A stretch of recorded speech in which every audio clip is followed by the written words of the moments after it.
লিখছি পাঁচের সাত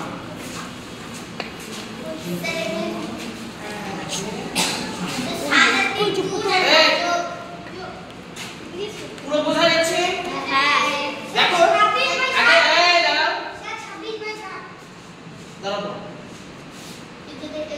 এই ভগ্নাংশটাকে আমরা কি বলবো? মিশ্র ভগ্নাংশ। এটাকে আমরা বলবো মিশ্র ভগ্নাংশ। দেখো মিশ্র ভগ্নাংশকে আমরা কি পরিণত করব? অপ্রকৃত ভগ্নাংশ। অপ্রকৃত ভগ্নাংশ। এর আগে আমরা শিখেছিলাম হচ্ছে অপ্রকৃত ভগ্নাংশকে মিশ্র ভগ্নাংশে পরিণত। অপ্রকৃত ভগ্নাংশকে মিশ্র ভগ্নাংশ। এবার আমরা মিশ্র ভগ্নাংশকে অপ্রকৃত ভগ্নাংশে পরিণত করব। সোজা ভাবে দেখাচ্ছি, দেখো এটার সাথে এটা কি করব? আমরা গুণ করব।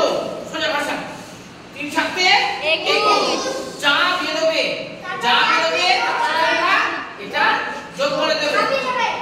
বোঝা গেল? এটা হচ্ছে সোজা ভাবে দেখাচ্ছি 3 সাথে 21 21 আর 5 এ 26 দেখো এবার এটা ছিল মিশ্র ভগ্নাংশ, তাই না? এটা ছিল মিশ্র ভগ্নাংশ। এটা হয়ে গেল কোন ভগ্নাংশে? অপ্রকৃত ভগ্নাংশ। এটা কেন অপ্রকৃত কেন বললাম? মানে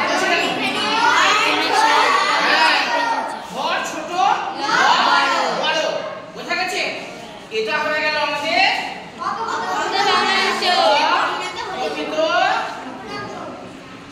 অপ্রকৃত ভগ্নাংশ।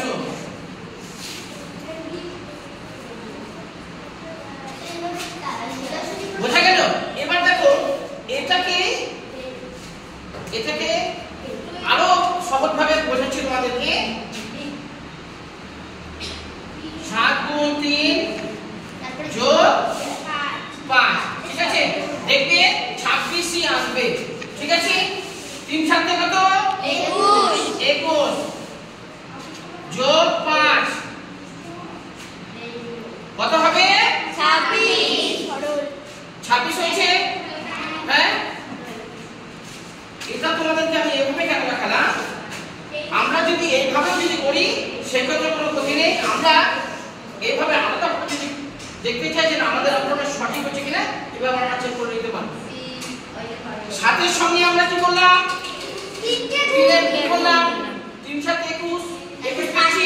21 এর সঙ্গে 8 যোগ যা পাবো শুধু 21, মানে এটা যদি অন্য অঙ্ক থাকতো ভেবে নাও এটা 2 পূর্ণ 3 এর 5 আছে। এই 2 পূর্ণ 3 এর 5 আছে। তো এবার দেখো এটার সাথে এটা কি করব? আমরা 3 এর সঙ্গে 2 গুণ। 3 গুণে কত?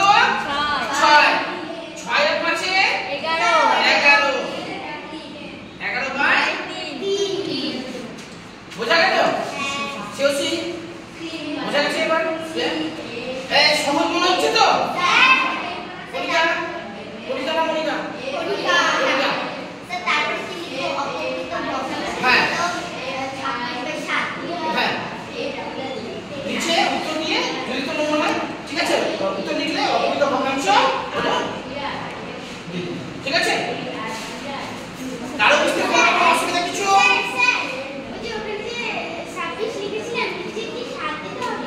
না, এটা তোমাদেরকে আমি বোঝালাম। এটাকে বোঝানোর জন্য যে 26টা কি করে পেলাম আলাদা ভাবে। এখানে তো আমি কি করেছিলাম দেখো, উপরে দেখাচ্ছি, আর এখানে আলাদা ভাবে তোমাদেরকে দেখালাম এই 26টা আমি সঠিক করেছি কিনা। বোঝা গেছে? 3 সাথে 21 আমরা পেয়েছি। পাওয়ার পরে উপরে যেটা আছে তার অর্থাৎ 5 আছে আমাদের, 21 এর সাথে 5 যোগ করে আমরা 26। বোঝা গেছে? এবার